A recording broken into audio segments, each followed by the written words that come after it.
5. Esse foi o número de posições que o Brasil caiu na classificação mundial da liberdade de imprensa desde 2018.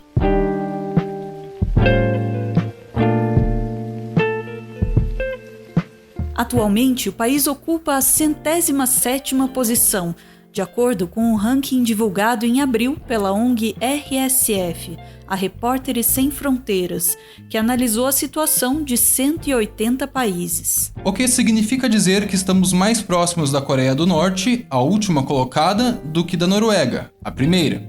Para elaborar o ranking, a RSF leva em conta aspectos como o pluralismo, independência dos meios de comunicação, ambiente midiático, autocensura, legislação do setor, transparência e qualidade da infraestrutura para a produção de informação. Para medir tudo isso, são ouvidos não só profissionais de mídia, mas também juristas, sociólogos e outros especialistas. No ranking dos Repórteres Sem Fronteiras, o Brasil se encontra no grupo dos países em que a situação da liberdade de imprensa é considerada sensível. É onde está a maior parte dos países, 63 deles, ou 35% do total. De acordo com o ranking, em situação sensível estão as nações que fazem de 25 a 35 pontos numa escala que vai de 0 a 100. Quanto mais perto de 100, pior é a situação. O Brasil, em 2020, fez 34,05 pontos, 1,26 pontos a mais do que em 2019, e ficou a poucos passos de descambar para o grupo dos países considerados difíceis. Estou trocando ele. Eu estou tendo influência sobre a Polícia Federal. Vocês Eu estou são tendo loucos! influência. Loucos! Isso é uma patifaria. É uma patifaria. Olha, cala a boca, não perguntei nada. Que isso? Eu quero pedir uma troca, presidente. Jornal patife e mentiroso. No ranking, apenas 14 países têm uma situação considerada boa. Nos demais, ela pode ser relativamente boa, sensível, difícil ou mesmo grave. Os 14 países em boa situação estão localizados em sua maioria na Europa. As exceções são 2 países da América Central, Costa Rica e Jamaica, e ainda Nova Zelândia, na Oceania. Na América do Sul, quem faz melhor figura é o Uruguai, na 19ª posição. Em pior situação estão Bolívia, na 114ª posição, Colômbia, na 130ª posição, e Venezuela, na 147ª posição. Das 23 nações em que o cenário é tido como grave, a pior é a Coreia do Norte, como a gente já disse, seguida pelo Turcomenistão, uma ex-república soviética da Ásia Central. Foi no Turcomenistão que, em meio a uma pandemia, se decidiu proibir que palavras como coronavírus e Covid-19 fossem usadas em comunicados oficiais, na imprensa e até mesmo em conversas de bar. No Brasil, Jair Bolsonaro também tenta frequentemente esconder informações e fingir que nada está acontecendo. Presidente, fala-se dessa alteração da divulgação do Ministério da Saúde em relação aos dados, que agora está sendo divulgado às 10 da noite. Acabou a matéria do Jornal Nacional? A liberdade de imprensa também está gravemente comprometida na China, que ocupa o 177º lugar no ranking, e na Arábia Saudita, na 170ª posição.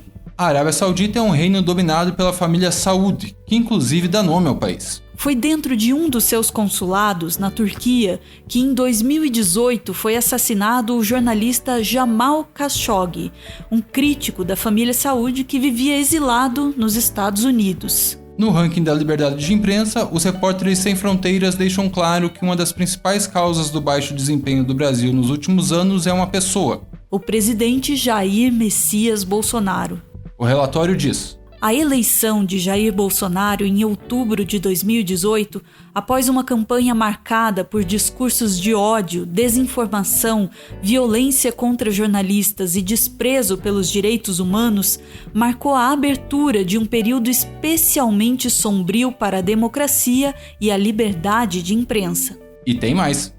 O presidente Bolsonaro, seus parentes e vários membros do governo insultam e difamam alguns dos mais importantes jornalistas e meios de comunicação do país, promovendo um clima de ódio e desconfiança do jornalismo no Brasil. Dou uma manchete canalha, mentirosa, e vocês da mídia, grande parte, tenham vergonha na cara. A grande parte, presidente, o senhor pediu a troca, presidente. Passe bem. O senhor pediu a troca, presidente. Falem sozinho aí, mídia canalha. Olha ali. Em março, os Repórteres Sem Fronteiras lançaram uma outra lista, a dos 20 predadores digitais da liberdade de imprensa.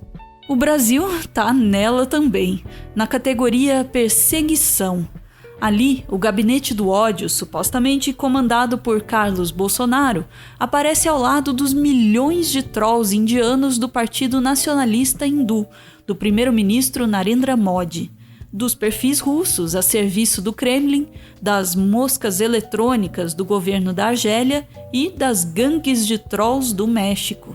Qual é a grande preocupação? Existe até uma confusão em relação a isso, que isso cerceia a liberdade de imprensa. Não, lá fake news, o processo é para averiguar se de fato as pessoas armam, né, com financiamento empresarial, elas armam todo um sistema para denegrir as pessoas, denegrir a imagem pública, ir contra ministros e aqueles que são inimigos do chamado gabinete do ódio, e não de forma assim, eu tuito, eu faço, eu... Não, é estruturada. Você transforma isso em milhões de mensagens e cria uma onda que é crime.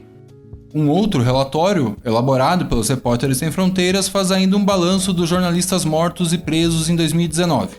No mundo, foram 49 jornalistas mortos no ano passado por exercerem sua função de informar. Eles eram jornalistas profissionais, jornalistas não profissionais e colaboradores de meios de comunicação. Dos 49, 31 foram deliberadamente assassinados. Outros 18 foram mortos em campo, no exercício das funções. Apesar disso, o ano de 2019 foi o menos letal para os jornalistas nos últimos 16 anos. O número está substancialmente abaixo do de 2018, quando 87 jornalistas foram mortos por exercer sua função. E é muito menor, por exemplo, do que o número registrado em 2012, com 147 jornalistas mortos. Você precisa voltar a 2003 para encontrar um número tão baixo de jornalistas que morreram por fazer jornalismo. Em 2019, no entanto, deve ser considerada uma possível subnotificação. Isso porque não entraram na conta os casos de violações graves contra jornalistas em que os Repórteres Sem Fronteiras ainda não conseguiram estabelecer o vínculo entre a atividade jornalística e a violência. Esses casos seguem sob investigação. Um exemplo disso pode ser, mais uma vez, o Brasil. No ano passado, em um só município do Rio de Janeiro, 2 jornalistas foram mortos em menos de um mês. No dia 25 de maio, Robson Giorno, proprietário do jornal O Maricá, foi emboscado na frente de casa. No dia 18 de junho, Romário da Silva Barros também foi morto a tiros, em plena rua. Ele era fundador e proprietário do site de notícias Lei Seca Maricá. Uma noite marcada pela violência em Maricá. O jornalista Romário Barros foi morto com ao menos 4 tiros na cabeça dentro do seu carro no bairro de Araçatiba por volta das 9 horas da noite dessa terça-feira. Esses 2 exemplos não entraram no balanço de 2019 dos Repórteres Sem Fronteiras, pelo mesmo motivo que a gente citou lá em cima. O vínculo entre a atividade e a violência ainda não ficou provado. Os países mais mortais para jornalistas em 2019 foram México, Síria, Afeganistão, Paquistão e Somália. Em 2020, já foram 17 os jornalistas assassinados no mundo, segundo o Repórteres Sem Fronteiras. Um deles, o brasileiro Léo Veras, foi executado em fevereiro com 12 tiros dentro da própria casa, na cidade de Pedro Juan Caballero, na fronteira do Paraguai com o Brasil. Em seu jornal, o Porã News, Léo cobria notícias locais, com destaque para a atuação do crime organizado e sua relação com o narcotráfico. A gente tem que morrer um dia, né? Eu sempre peço de que não seja tão violenta a minha morte, né? Que não seja com tantos disparos de fuzil, porque aqui se um pistoleiro quer te matar, ele vem na tua porta, manda você abrir, ele vai te dar um disparo, né? Espero que seja só de um disparo para não estragar tanto a pele. Se o número de jornalistas mortos no mundo, ao que parece, diminuiu, o de jornalistas presos aumentou 12% em comparação a 2018. No ano passado, 389 jornalistas foram encarcerados no mundo. Esse número não inclui jornalistas detidos arbitrariamente por algumas horas, dias ou até semanas.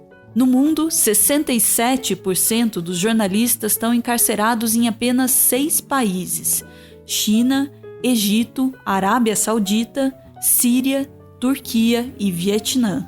Em 2019, o regime de Pequim, por exemplo, dobrou o número de jornalistas presos. A maioria das novas detenções teve como alvo jornalistas da minoria étnica muçulmana que ocupa o noroeste da China. No fim de 2019, o famoso fotojornalista Lu Guang, vencedor por 3 vezes do World Press Photo, foi preso por simplesmente viajar para essa região. Hoje, ele está em liberdade condicional. Mas há quem esteja cumprindo prisão perpétua. Entre tiranos, aprendizes de tiranos, trolls e violência, a liberdade de imprensa também precisa ser avaliada em um outro aspecto, em que o Brasil, para variar, também vai muito mal. O próprio ranking dos Repórteres Sem Fronteiras deixa isso claro. Na sua análise específica sobre o Brasil, a RSF faz uma breve avaliação para além de Jair Bolsonaro e diz: além disso, o horizonte midiático ainda é bastante concentrado no país, sobretudo nas mãos de grandes famílias, com frequência próximas da classe política. O sigilo das fontes é com frequência questionado, e muitos jornalistas investigativos são alvo de processos judiciais abusivos. Uma coisa com a qual a gente aqui do Meteoro concorda: liberdade de imprensa tem que ser liberdade de imprensa mesmo.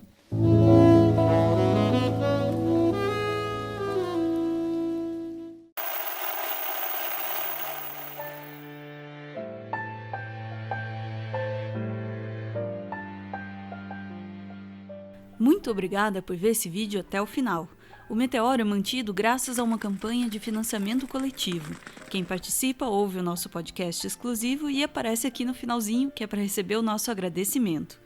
Muito obrigada, Cristiano, que, por sua vez, agradece a Nicole por, abre aspas, ser essa mulher incrível que se dedica tanto a ajudar a todos, principalmente na causa das mulheres. Fecha aspas. E o Cristiano não encerra a mensagem dele sem dizer, com todas as letras: Nicole, te amo. Beijo, gente! Tchau!